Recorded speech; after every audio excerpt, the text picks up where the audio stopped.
어찌 좋은 친구인지 걱정 근심 무거운 짐 우리 주께 맡기세. 할렐루야 할렐루야 할렐루야 할렐루야 할렐루야 할렐루야 할렐루야 할렐루야. 하나님은 영이시니 예배하는 자가 신령과 진정으로 예배할지니라. 아멘.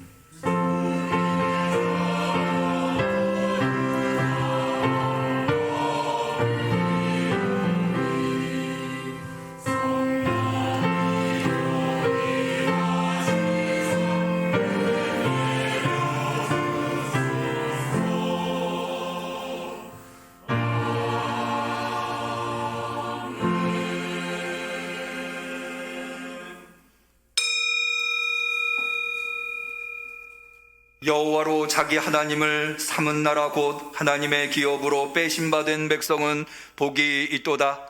많은 군대로 구원 얻은 왕이 없으며 용사가 힘이 커도 스스로 구하지 못하는도다.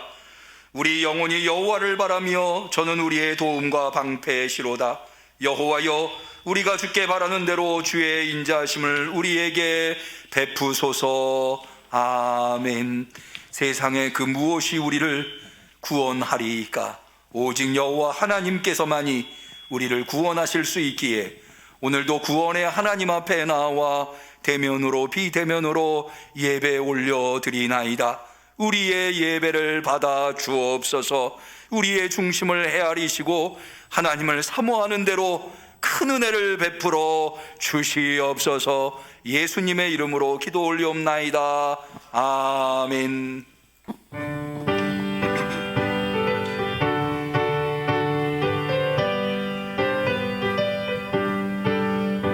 내 영혼이 이제 깨어서 구주를 찬송하여라. 나 찬송하는 제목은 그 사랑하시만 없다. 사랑하시 그 사랑하시만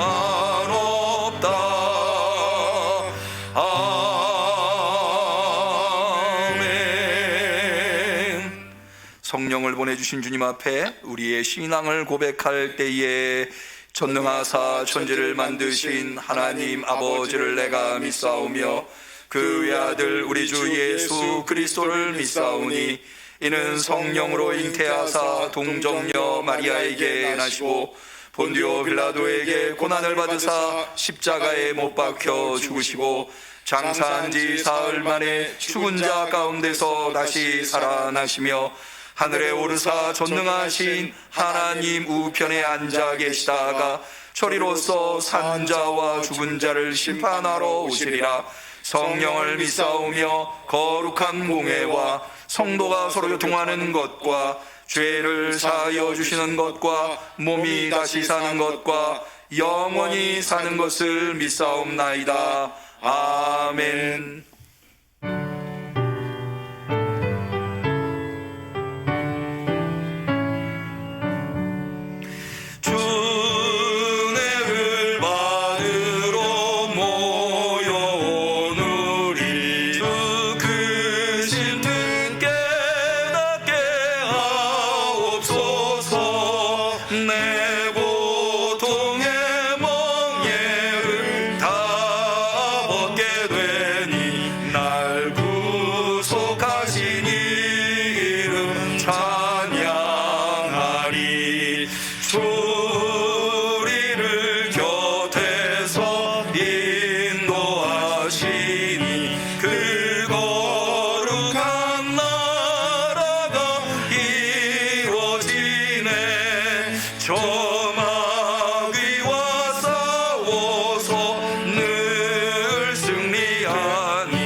늘 깨어있으라 하신 주님, 쉬지 말고 기도하라 말씀하신 주님, 오늘도 변함없이 주님을 추구하는 마음으로 예배의 자리에 나왔습니다. 우리의 삶 속에, 우리의 시간 속에 함께하여 주시옵소서.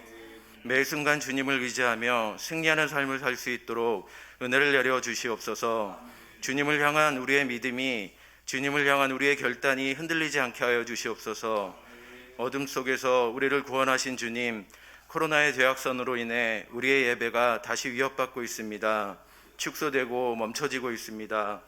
그러나 이러한 상황 속에서도 아동부 여름 성경학교와 청소년부 여름 수련회를 통해 믿음의 씨앗들이 장성할 수 있도록 인도하신 주님을 찬양합니다.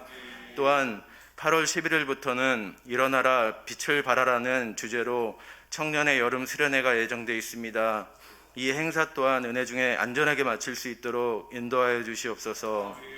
상황과 환경이 아무리 우리를 옥죄어도 우리는 주님만 보고 나아갑니다.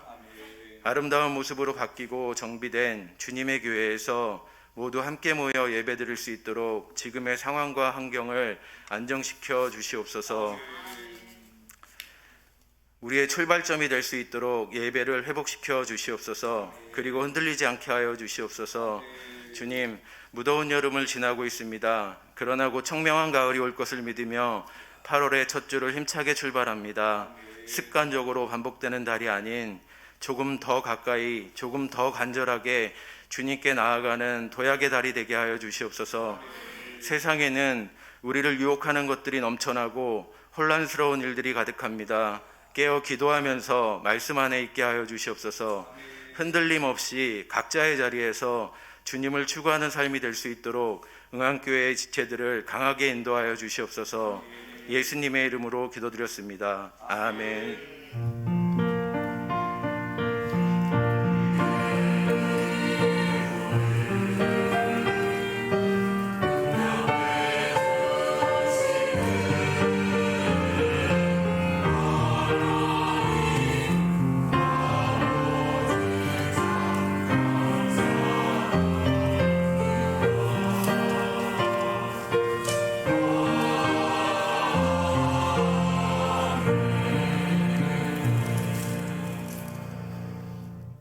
하나님께서 우리의 간절한 기도를 들어주시기를 축원합니다. 성시교독의 시간입니다. 교독문은 22번 시편 96편의 교독문이 되겠습니다.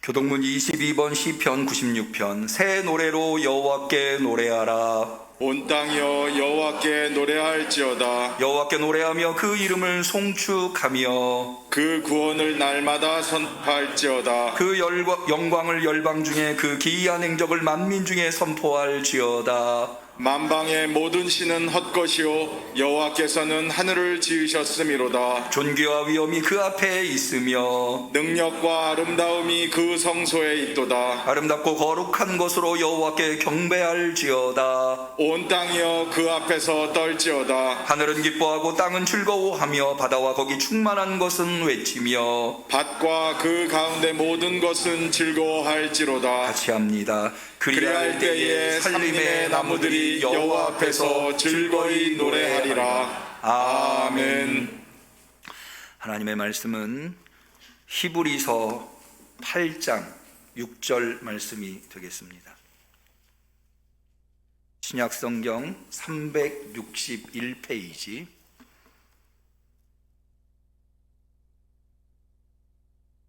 성령강림절 10번째 주일, 특별히 8월을 새로이 시작하는 8월 첫 번째 주일에 하나님께서 대면으로 비대면으로 나온 우리 성도님들에게 주신 소중한 하나님의 말씀입니다.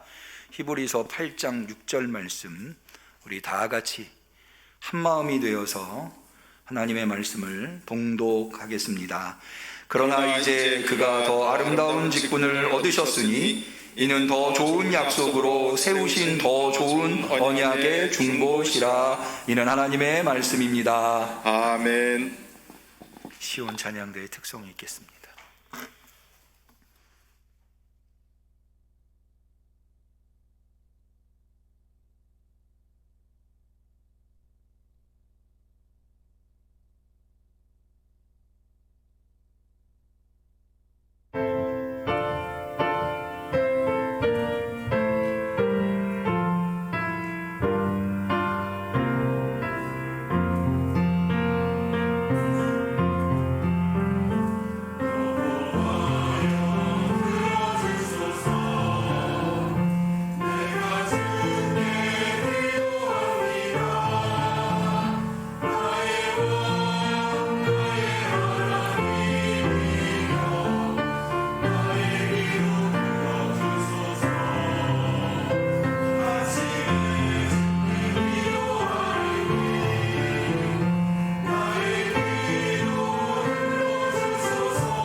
아멘. 한 주간 건강하셨는지요? 요즘은 다시 코로나가 확산세, 하루에 10만 명 정도 확진자가 나오는 상황이어서 우리 성도님들 뵈면 처음 여쭙는 인사가 건강이 괜찮으신지요? 라고 하는 말씀입니다. 모쪼록 하나님께서 우리 성도님들 마음껏 주 앞에 나와 예배 드리시기에 부족함이 없는 건강을 허락하여 주시기를 축원합니다. 건강은 우리가 이렇게 서로 무난하고 합니다마는 여러분들의 신앙은 어떠신지요? 신앙은 괜찮으신지요? 제가 올해 건강검진 받는 해입니다. 저는 늘 국민건강보험공단에서 연락이 와서 건강검진 예약을 잡으라고 계속해서 전화가 와요. 좀 귀찮아요. 전화가 계속 오니까. 제가 이렇게 이야기하면 우리 성도님들은 아마 저한테 이렇게 조언하실 것 같아요. 목사님, 좀 귀찮으시더라도 건강검진은 꼭 받으셔야 합니다. 그래야 건강을 관리할 수 있으십니다. 아마 그렇게 조언을 하실 것 같아요. 맞습니다. 건강검진 받는 게 귀찮은 일입니다마는, 그러나 정기적으로 건강검진을 해야 우리가 건강에 생기는 문제들을 발견할 수 있고 거기에 처방을 해서 건강을 유지할 수 있습니다. 신앙도 마찬가지입니다. 여러분, 신앙인이 되어서 평생 단 한 번도 신앙에 문제가 생기지 않는 사람은 아무도 없습니다. 엘리야가 어떤 선지자입니까? 450명의 바알 선지자, 아세라 선지자와 영적 전쟁에서 혼자서 승리한 위대한 선지자 아닙니까? 그런 그도 신앙의 시련이 오자 신앙의 압박을 받아서 하나님 앞에, 하나님, 저 이제 더 살고 싶지 않습니다. 저를 데려가 주십시오 라고 기도하는 것을 볼 수 있습니다. 누구나 다 신앙인은 이 땅에서 신앙생활을 하다 보면 문제가 생깁니다. 그러니까 우리는 누구나 마치 건강검진을 정기적으로 받듯이 우리의 신앙도 정기적으로 점검해 봐야 합니다. 그래야 신앙을 점검해야 그 문제가 있으면 신앙에 처방을 내릴 수 있기 때문입니다. 우리 성도님들 중에 신앙에 문제가 없으신 분은 참 다행이고 복 받으셨습니다마는, 그러나 조금이라도 뭔가 내 신앙에 문제가 있는 것 같다고 느끼시는 분들은 오늘 제가 히브리서를 여러분들과 나누려고 하는데, 이 히브리서를 통해서 그 문제를 진단하실 수 있고 또 처방하실 수 있는, 그래서 신앙의 문제를 해결하고 건강한 신앙인으로 신앙생활 하실 수 있기를 축원합니다. 제가 히브리서를 신앙의 문제를 진단하고 해결하는 말씀으로 선택한 이유는 여러 가지가 있는데요. 무엇보다도 이 히브리서는 이 성경 속에 더 성경적인 성경이다 라고 말씀을 드릴 수가 있습니다. 그게 무슨 얘기냐면, 이 히브리서는 다른 성경과 달리 이 히브리서의 저자는 구약에 대단히 정통해 있는 저자라고 할 수 있습니다. 이 히브리서에 나오는 내용들을 보면 그 레퍼런스가 대부분 다, 그 근거, 논리의 근거가 대부분 다 우리가 지금 구약이라고 하는, 히브리서가 기록될 당시에는 성경이라고 하는 구약의 그 근거를 삼고 있다고 하는 겁니다. 그런데 그것뿐만이 아닙니다. 이 구약을 통해서 신앙을 진단하고 문제를 해결하려고 하는 이 히브리서가 사용하고 있는 언어, 그게 헬라어인데요. 헬라어는 다른 신약 성경에 비해서 매우 고급 헬라어를 사용하고 있다는 겁니다. 우리가 지금 한글로 번역된 성경을 봐서 그렇지 원어를 우리가 볼 수 있다면 이 히브리서에 사용되고 있는 헬라어가 얼마나 고급스럽고 수준 높은 언어인가 알 수 있을 겁니다. 그러니까 이 히브리서의 저자는 하나님의 말씀에 정통할 뿐만 아니라 상당한 교육을 받은, 그래서 사람들에게 신앙의 문제가 발생했을 때 그것을 잘 진단하고 처방할 수 있는 저자가 기록한 성경이다 라고 할 수가 있는 겁니다. 제가 이 히브리서가 신앙의 문제가 생겼을 때에 봐야 하는 성경으로 말씀을 드린 이유는 히브리서가 바로 그런 목적으로 기록되었기 때문입니다. 히브리서 13장 22절에 보면 히브리서의 저자는 형제들아 내가 너희를 권하노니 권면의 말을 용납하라 라고 해서 히브리서가 권면하기 위해서 기록된 성경이라는 것을 알 수 있거든요. 그런데 누구한테 권면하려고 하느냐라고 할 때 신앙에 문제가 생긴 이들, 히브리서 2장 1절에 보면 그러므로 모든 들은 것을 우리가 너희 더욱 간절히 삼갈지니 혹 흘려 떠내려 갈까 염려하노라. 무슨 얘기냐면 복음을 우리가 들었잖아요. 그리고 복음을 우리의 중심에 담아두면서 우리가 신앙생활을 하는데 어떤 문제로 인해서 이 복음이 흘러 떠내려갈 위기에 있는 신앙인들에게 주는 권면이라고 할 수 있는 거죠. 또 히브리서 5장 12절에 보면 때가 오래므로 너희가 마땅히 선생이 될 터인데 너희가 다시 하나님의 말씀의 초보가 무엇인지 누구에게 가르침을 받아야 할 것이니 젖이나 먹고 단단한 식물을 못 먹을 자가 되었도다. 무슨 얘기냐면 이미 복음을 받아들여서 오랜 시간이 지났어요. 그런 정도의 시간이 지났으면 남을 가르치는, 복음을 가르치고 신앙을 가르치는, 예수 그리스도를 가르치는, 구원을 가르치는 입장에 있어야 될 터인데 히브리서 저자가 보는 신앙인들은 오히려 신앙이 성숙하는 것이 아니라 역행해서 미숙하게 되어버렸다는, 그래서 어린 애기나 먹는 젖이나 먹을 수 있는 정도의 신앙으로 전락했다 라고 지금 이야기하고 있습니다.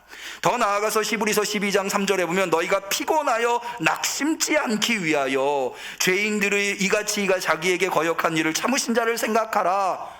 피곤하여 낙심치 않을 수 있도록 예수님을 생각하라는 거예요. 왜 이런 이야기를 하겠습니까? 히브리서가 지금 대상으로 삼고 있는 이들이 신앙의 어떤 피곤함, 신앙의 낙심이 있기 때문에 이런 이야기를 하고 있는 것 아니겠습니까? 이런 신앙의 많은 문제들, 신앙이 흘러 떠내려가 버릴 위기에 놓여 있는 이들, 신앙이 역행하고 있는 이들, 성숙해야 되는데 오히려 미숙의 방향으로 가고 있는 이들, 또 피곤해서 신앙의 나락으로 떨어져 있는 이들에게 히브리서는 권면을 하는데 무엇으로 권면을 하느냐? 하나님의 말씀에 근거해서 매우 교양 있는 말씀으로 권면하고 있다고 하는 겁니다. 그러기에 우리는 신앙의 위기를 맞이할 때마다 이 히브리서를 간직해야 할 것입니다. 그러면 이 신앙의 위기에 처해 있는 이들에게 히브리서가 권면하고 있는, 조치하고 있는 신앙적 처방은 무엇이냐? 한마디로 얘기해서 예수 그리스도를 더 깊이 깨달아 알아야 한다. 무슨 얘기냐? 성도들이 신앙의 위기에, 신앙의 문제가 생긴 이유는 예수 그리스도를 제대로 알고 있지 못하기 때문이라는 거예요. 우리 성도님들, 예수 그리스도를 신앙생활을 하면 할수록 더 깊이 깨달아 아시는 성도님들이 되시기를 축원합니다. 이 히브리서가 기록될 당시에 성도들을 가장 강력하게, 성도들에게 신앙의 문제가 생기도록 가장 강력하게 작용하고 있는 게 뭐였는가 하면 바로 그때 당시에, 이때 당시가 이 영지주의나 헬라 문화에 속해 있는데요, 천사 숭배 사상이라고 하는 것이 이 시대에 만연해 있었습니다. 이 시대의 사람들은 천사를 어떤 존재로 받는가 하면 하나님의 심부름꾼으로서 하나님과 인간을 중재하는 중재자로 보았습니다. 그러니까 하나님이 시키신 일을 인간에게 전달하며 인간의 형편을 하나님에게 알리는, 그러니까 이때 당시의 사람들은 천사를 숭배했습니다. 왜 그런가 하면 우리에게 온 천사들을 잘 숭배해서 그 천사들을 잘 섬겨서 돌려보내야 하나님 앞에 가서 그 천사가 우리에게 대해서 잘 이야기해주고 그래서 우리가 복을 받고 그래서 우리가 구원을 얻는다, 이렇게 생각을 했거든요. 그러니까 이런 이런 분위기가 사회에 만연해 있으니까 신앙인들도 예수님에게서 점점 멀어지면서, 특별히 이 초대교회 성도들이 예수님에 대한 신앙을 잃어버리게 되는 이 원인은 예수님이 곧 오실 줄 알았거든요. 그래서 예수님을 기다리고 있는데 1년이 지나고 10년이 지나고 30년 40년이 지나도 예수님이 안 오는 거예요. 그러다 보니까 주변의 유혹들에 넘어가게 되는 거예요. 너 그렇게 어려운 이유가 왠 줄 알아? 너 예수 믿는다고 하면서 천사를 제대로 섬기지 않아가지고 그 천사가 너에 대해서 하나님 앞에 제대로 얘기를 못 해줘서 중보자인 천사가 너를 안 좋게 얘기해서 너가 그렇게 어려움에 빠진 거야, 이런 얘기를 자꾸 듣게 되는 거예요. 그러면 누구라도 신앙이 약해질 수밖에 없고, 누구라도 그 유혹에, 그런 생각에 넘어갈 수밖에 없는 거죠. 여기에 대해서 히브리서의 저자는 이렇게 단호하게 말합니다. 천사 숭배가 잘못된 이유는, 예수를 떠나 천사 숭배가 잘못된 이유는, 예수님은 누굽니까? 하나님의 아들입니다. 여러분 믿으시기를 바랍니다. 천사는 누굽니까? 하나님의 종입니다. 누가 더 탁월합니까? 아들이 더 탁월합니까? 종이 더 탁월합니까? 말할 것도 없는 거죠. 그래서 히브리서 저자는 이렇게 이야기합니다. 오히려 천사가 예수를 숭배한다, 예수를 경배한다. 그렇죠. 아버지를 섬기는 천사가 예수도 섬기겠죠. 아들도 섬기겠죠. 그래서 천사를 부리는 하나님의 아들인 예수님이 천사도 부린다는 거예요. 그러니까 아들을 섬기는 신앙에서 떠나 종을 섬기는 신앙으로 간다? 이건 말이 안 된다는 거죠. 뿐만 아니라 여러분, 예수님은 부활하셔서 승천하셔서 지금 어디 계시나요? 하나님 보좌 우편에 계신 줄로 믿습니다. 여러분 다 그렇게 믿으시죠?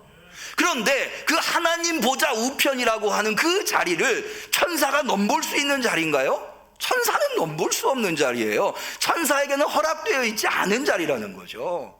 오직 하나님의 아들이신 예수 그리스도만이 차지할 수 있는 그런 자리라는 거예요.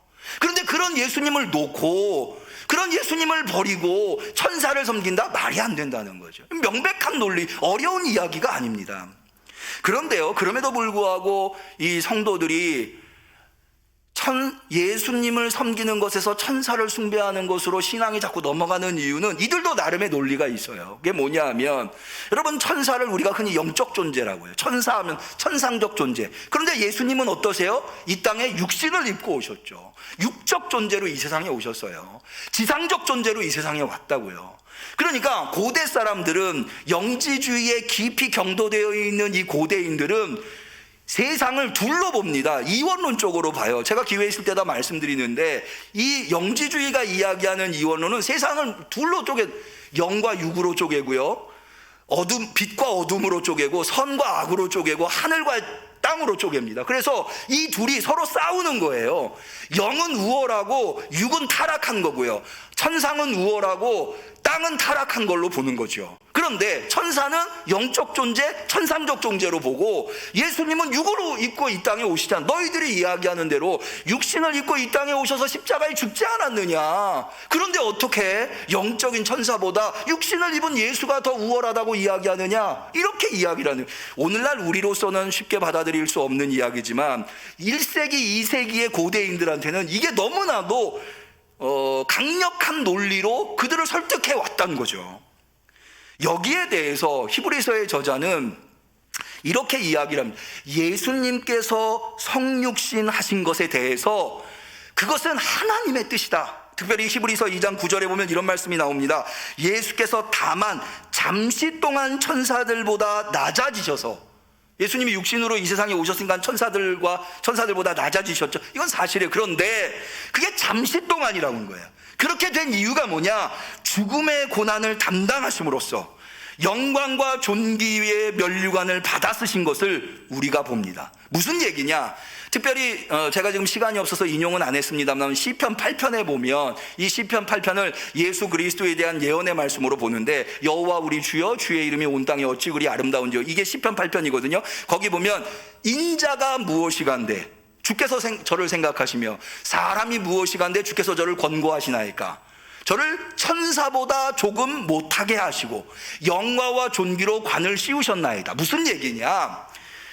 하나님께서 예수 그리스도를 육신으로 이 땅에 보내신 이유는, 그래서 천사보다 잠깐 동안 못하게 하신 이유는 우리 인간들을 위함이라는 거예요. 인간들이 육신을 넘어서 영화롭고 존귀한 존재로 만드시려고 예수님께서 그렇게 하셨다는 거죠. 그래서 이어진 말씀에 이렇게 되어 있습니다. 그는 하나님의 은혜로 모든 사람을 위하여 죽음을 맛보셔야 했습니다. 예수님이 왜 육신을 입고 이 땅에 오셨느냐?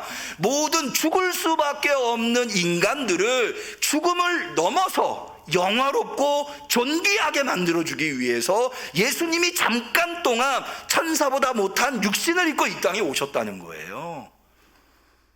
그러시면서 이 히브리서 저자는 뭐라고 이야기하는가? 히브리서 2장 17절에 그러므로 그는 모든 점에서 그의 형제 자매들과 같아지셔야만 했습니다. 그것은 그가 하나님 앞에서 자비롭고 성실한 대제사장이 되심으로써 백성의 죄를 대속하시려고 한 것입니다. 그는 몸소 시험을 받아서 고난을 당하셨으므로 시험을 당하는 사람들을 도우실 수 있습니다. 할렐루야. 무슨 얘기인 거 아니? 여러분, 천사는 육을 입어본 적이 없어요. 그러니까 육신을 가지고 있는 인간이 얼마나 연약하고 유혹에 빠지기 쉽고 범죄할 수밖에 없는 그런 존재인지를 모르는 거예요. 그런데 예수님은 육신을 입고 이 세상에 오신 거죠. 그래서 누구보다도 이 육신을 입고 있는 사람들이 가지고 있는 연약성, 육신을 입고 있는 사람들이 범죄에 빠지기 쉬운 이 부족함, 누구보다도 잘 아신다는 거예요. 그렇기 때문에 누가 더 우리를 위해서 중보할 수 있겠느냐? 천사겠냐? 아니면 예수 그리스도겠느냐? 명백한 거죠. 예수 그리스도가 우리의 어려운 형편을 더 잘 아니까, 우리의 입장이 되어 보셨으니까 우리를 위해서 더 애틋한 마음으로, 더 간절하게 하나님 보좌 우편에서, 천사는 기껏해야 하나님 발치 아래에 있지만 예수 그리스도는 하나님 보좌 우편에서 우리를 위하여 중보하실 수 있는 분이라고 하는 거. 더 나아가서 방금 제가 히브리서 2장 17절 말씀을 드렸습니다마는 여기에 자비롭고 성실한 대제사장이 되어주셨다, 예수 그리스도께서.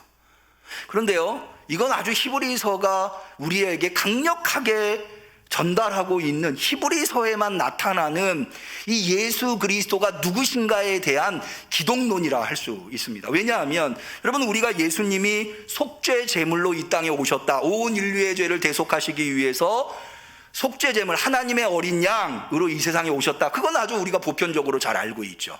그런데 히브리서는 거기에서 더 나아가서 예수님이 속죄 제물이실 뿐만 아니라 예수님이 가장 탁월한 대제사장이시라는 거예요, 히브리서에.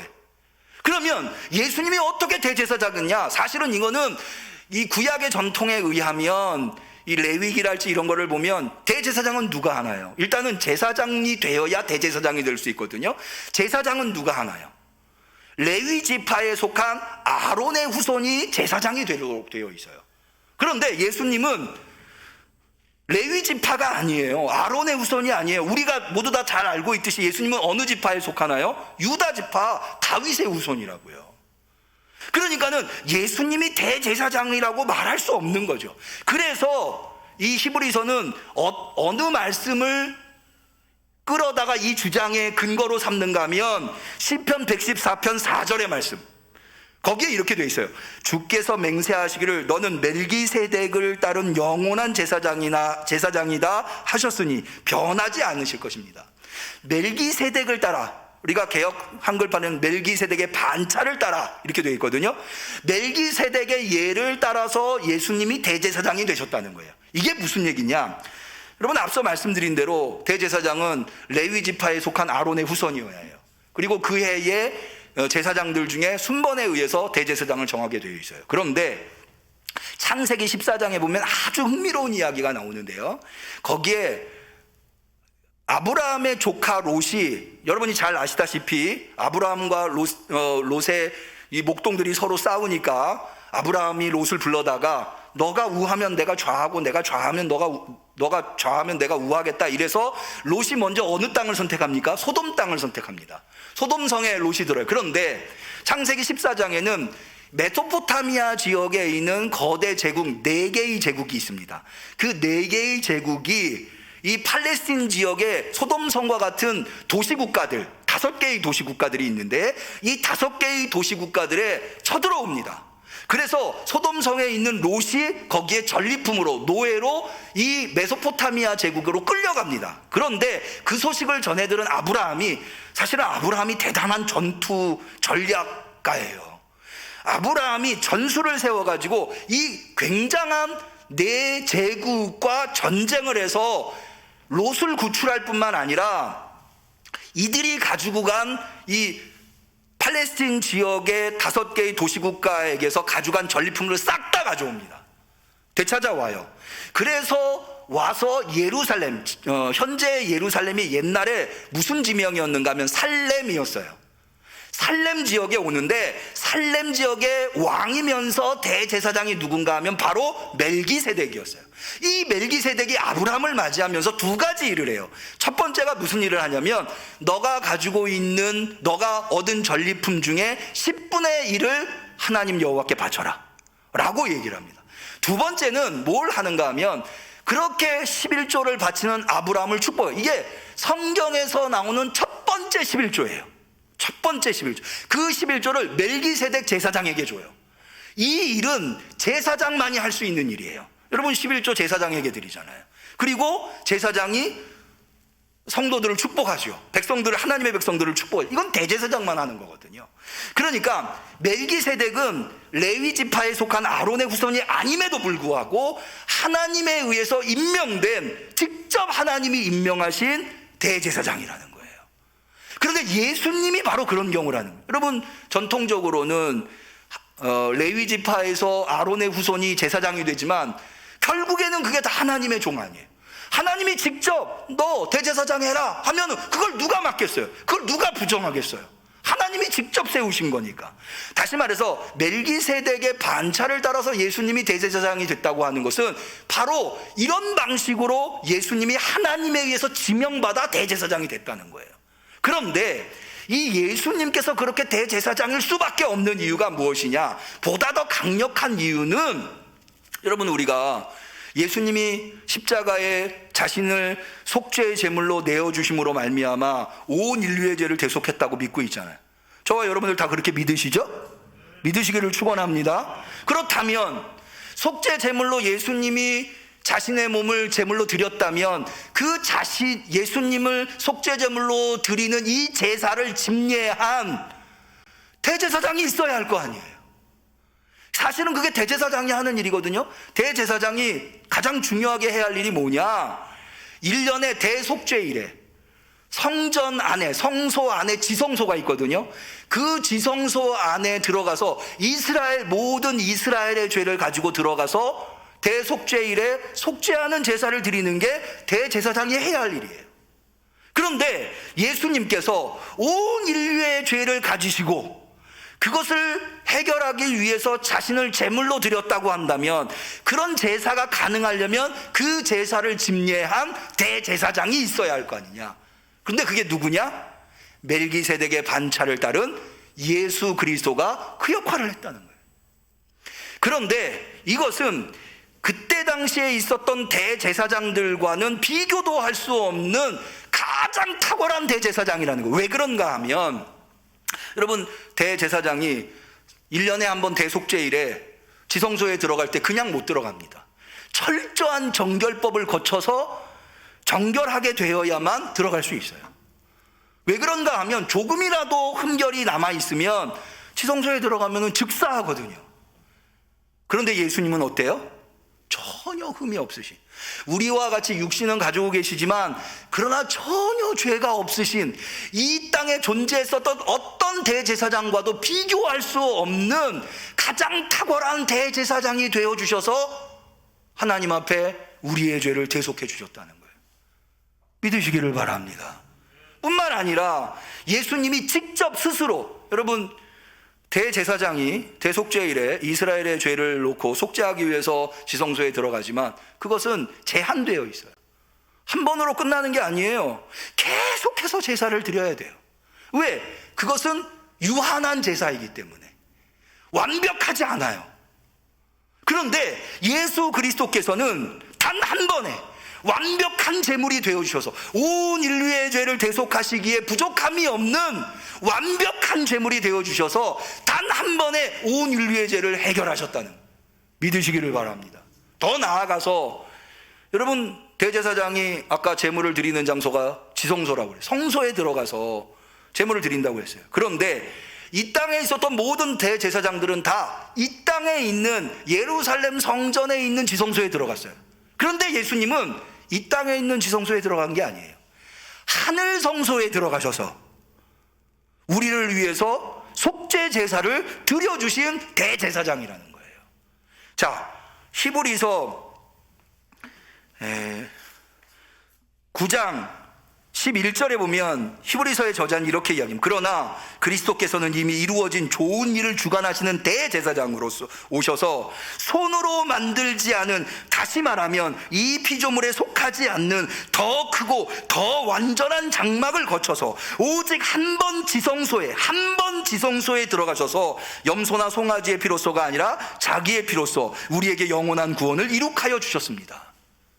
그러니까 여러분, 이 땅의 어떤 제사도, 이 땅의 어떤 제사장도, 이 땅의 어떤 성전도 그것보다 탁월할 수 없는, 예수님은 가장 탁월한 제사장으로서 가장 탁월한 제물을 가지고 가장 탁월한 성소에 들어가셔서 속죄 제사를 드려주신 거예요.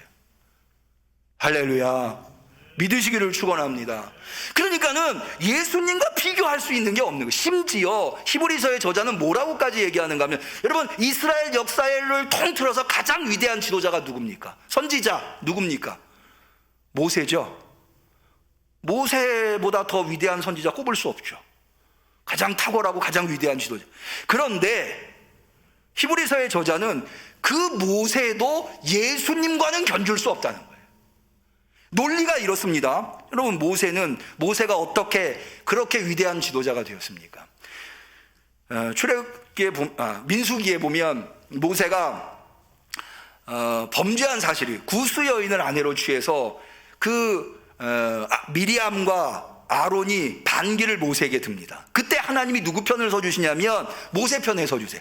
왜 하나님이 모세 편에 서시는가 하면 거기 이렇게 되어 있어요. 모세는 온 집에 충성됨이니라, 이렇게 되어 있어요. 그러니까 모세가 위대한 지도자가, 그의 흠결에도 불구하고 모세가 위대한 지도자가 된 이유는 하나님이 그를 충성된 종으로 여겼기 때문이라는 거예요. 그런데요, 예수님은 충성된 종이 아니라 충성된 아들이시죠. 종이 아무리 충성을 해도 충성된 아들하고 견줄 수 있습니까? 그래서 모세도 예수님과는 견줄 수 없다는 거예요. 그럼 예수님이 이런 분이에요. 이런 예수님을 우리가 섬기고 있는 거예요. 할렐루야. 세상에 그 무엇과도 비교할 수 없어요.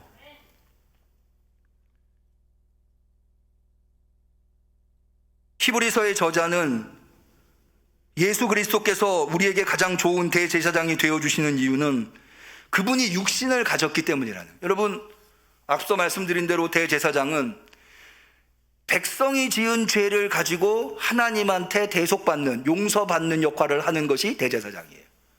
그런데 예수님은 친히 하나님과 가장 가까이 계신 분이심에도 불구하고, 하나님의 아들이심에도 불구하고 친히 우리 육신의 연약함을 짊어지신 분이에요.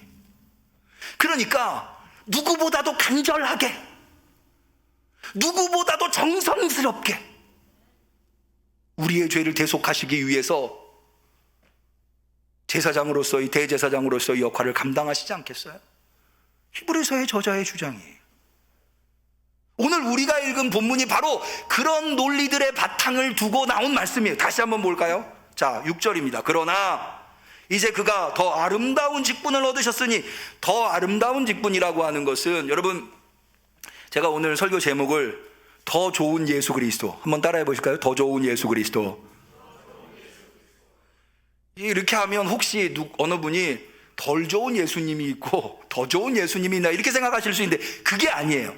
이 더 좋은 예수 그리스도라고 하는 것은 이 세상의 어떤 것과도 비교할 수 없는 더 좋은, 이 세상의 가장 좋은 것보다도 더 좋은, 의미를 아시겠죠?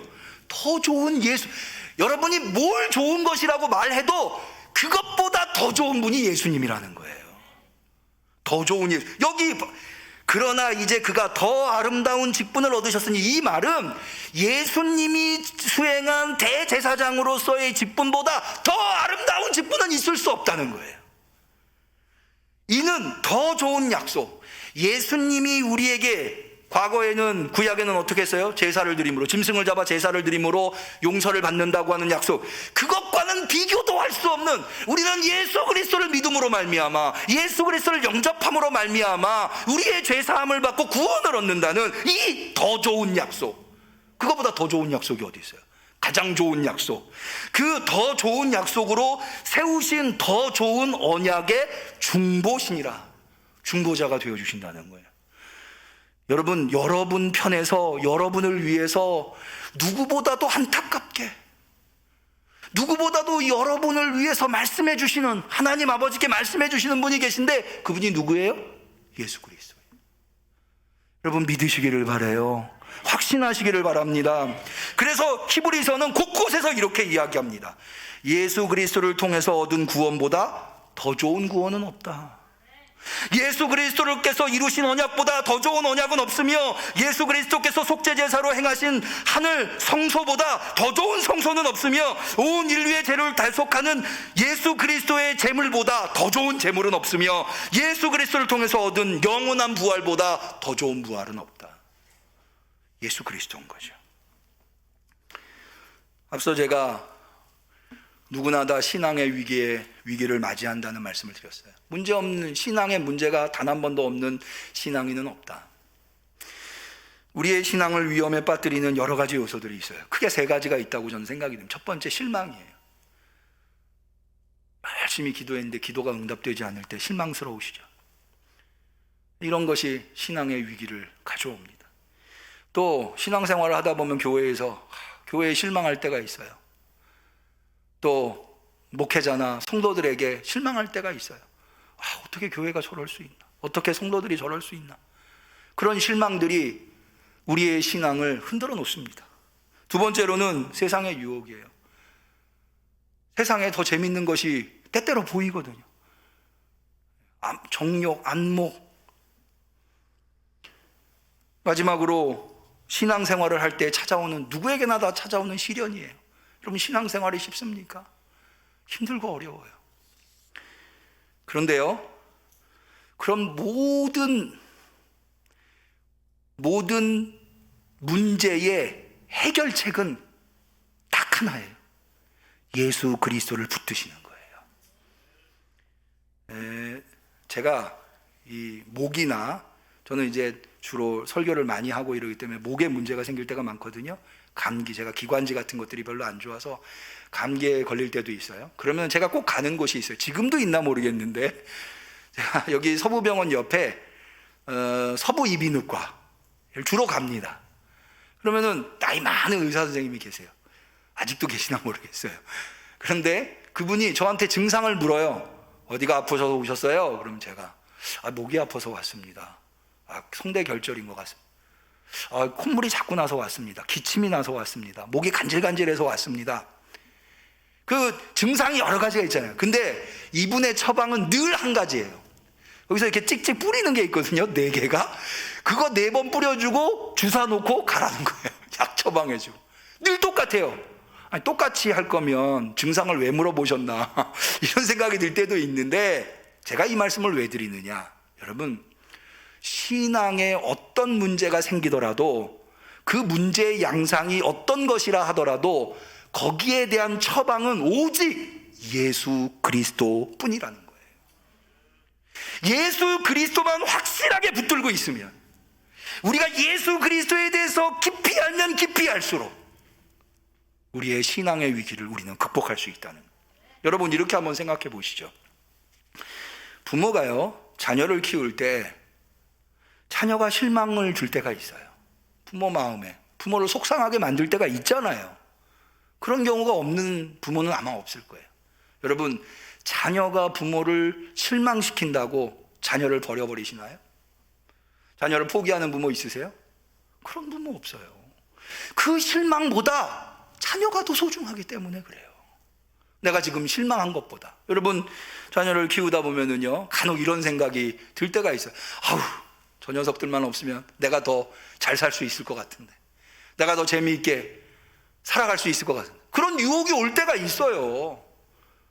그런데요, 그렇다고 자녀를 포기하는 부모 있나요? 없어요. 그렇게 사는 것보다 자녀를 양육하는 것, 자녀가 우리에게 더 소중하기 때문에 그래요. 여러분, 자녀를 키우는 게 쉽습니까? 얼마나 힘들고 어려워요. 그런데요, 그 어려움 때문에 자녀를 내다버리는 사람은 없어요. 끝까지 자녀를 곁에서 돌보고 자녀를 양육하고 자녀를 위해 헌신해요. 여러분, 예수 그리스도가 그것과 같아요. 여러분이 지금 어떤 시련이, 어떤 시험에 있든지, 어떤 실망이 여러분을 누르고 있든지, 그 실망이 지금은 굉장히 커 보이지만 그것이 아무리 커도 예수 그리스도가 클 수는 없어요. 예수 그리스도 붙으셔요.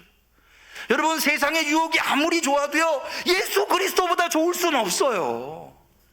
여러분, 신앙의 시련이, 신앙의 고통이 아무리 커도 예수 그리스도를 놓을 수는 없는 거예요.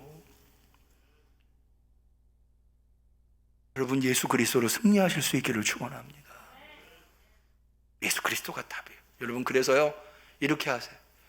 여러분, 신앙이 자꾸 침체되는 것 같고, 그리고 교회 가기가 발걸음이 안 떨어지고 기도가 잘 안 되고 신앙의 위기가 찾아온 거예요. 뭔가 원인이 됐다.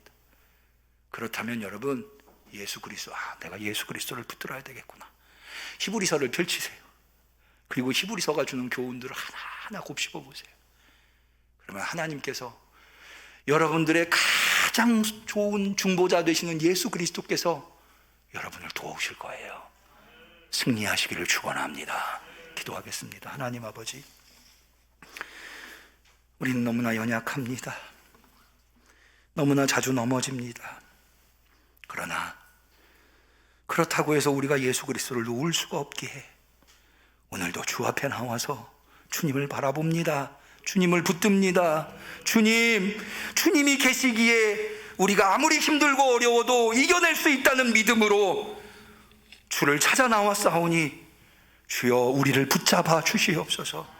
우리를 중보하여 주시옵소서. 주님, 우리 성도들 안에 있는 그 고통과 괴로움과 눈물이 무엇입니까? 주님 다 아시지요. 다 해결하여 주시옵소서. 그래서 신앙의 승리를 이루어내게 하여 주시옵소서. 예수님의 이름으로 기도 올리옵나이다. 아멘. 우리는 감사하는 마음으로 이 예물을 드립니다.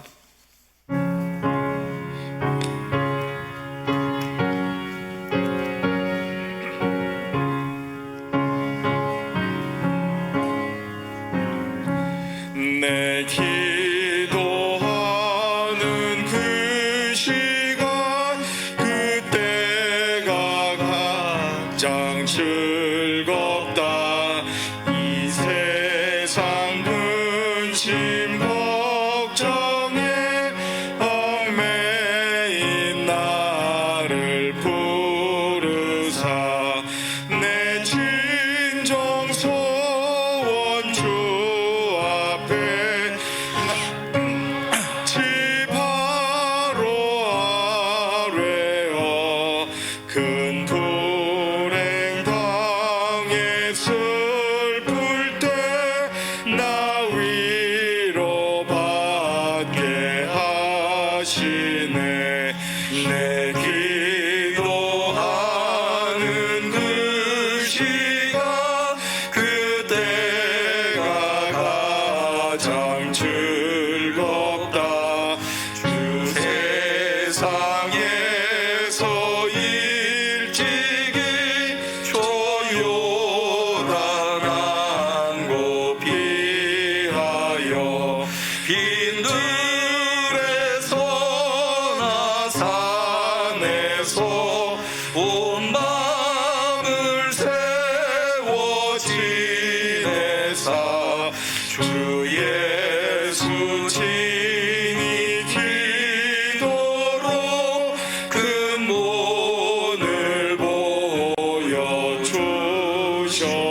주님 앞에 귀한 예물 드린 손길이 있습니다. 11조 예물, 선교원금, 목정원금, 건축원금, 주정원금, 감사원금, 청소년부 수련회 주님 은혜 가운데 마치게 해주신 감사드립니다. 이창원 전도사님, 해리와 예서의 삶을 주관하시고 책임져 주옵소서. 김상정, 김미영 집사님,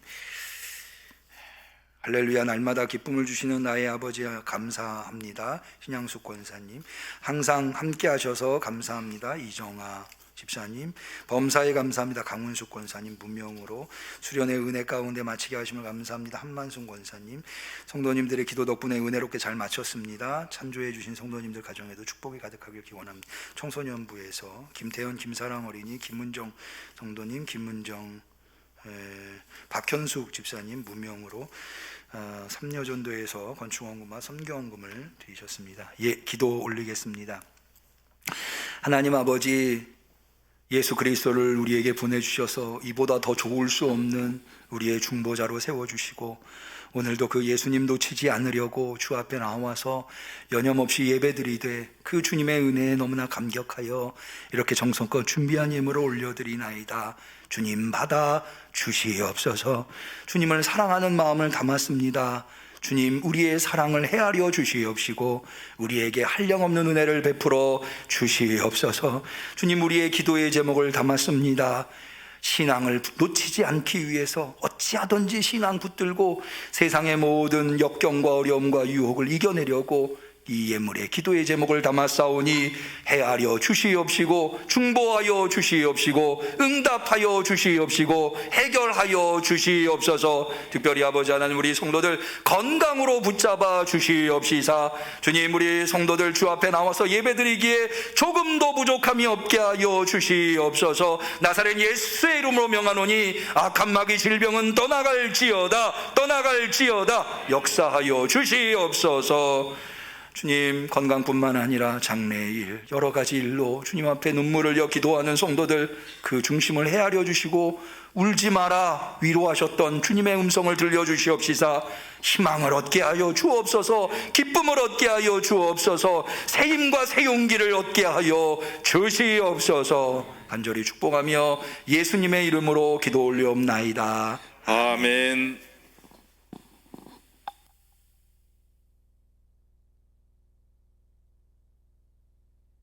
교회 소식을 말씀드리겠습니다.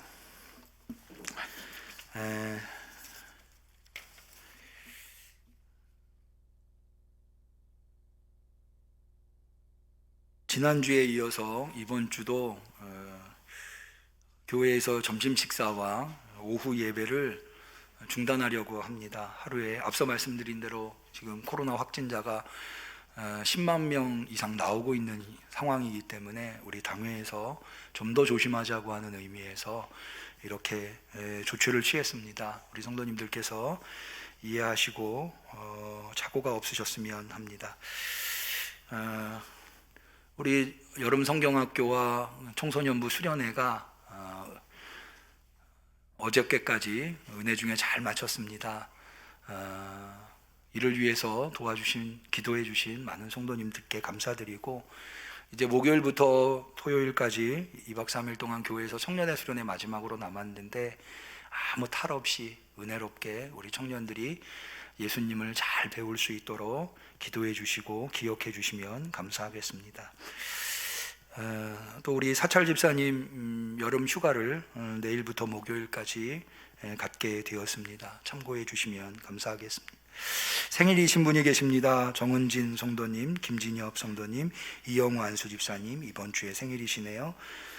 우리 생일이신 분들 축복해 주시면 감사하겠습니다. 우리 서로를 축복하는 축복의 노래 하도록 하겠습니다. 사랑하는 자여 같이 찬양하십니다. 사랑하는 자여 너의 영혼이 잘됨같이 언제나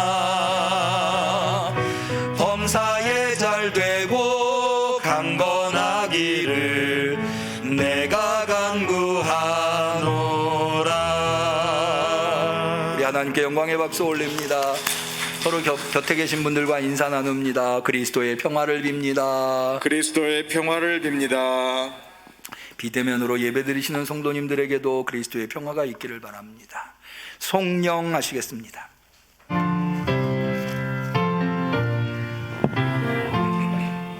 주 성부 성자 성령께 다 찬양 드리며 어제와 오늘 영원히 늘 영광 돌리세.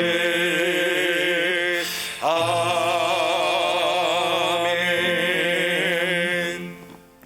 이보다 더 좋을 수 없는 예수 그리스도의 은혜와 하나님 아버지의 사랑과 성령님의 교통하심, 충만하심, 역사하심이 신앙의 위기가 찾아올 때마다 예수 그리스도 꼭 붙들고 승리하기로 결단하는 우리 성도들 머리 위에, 우리 응암교회 위에 지금부터 영원까지 함께 하시기를 간절히 축원하옵나이다. 아멘.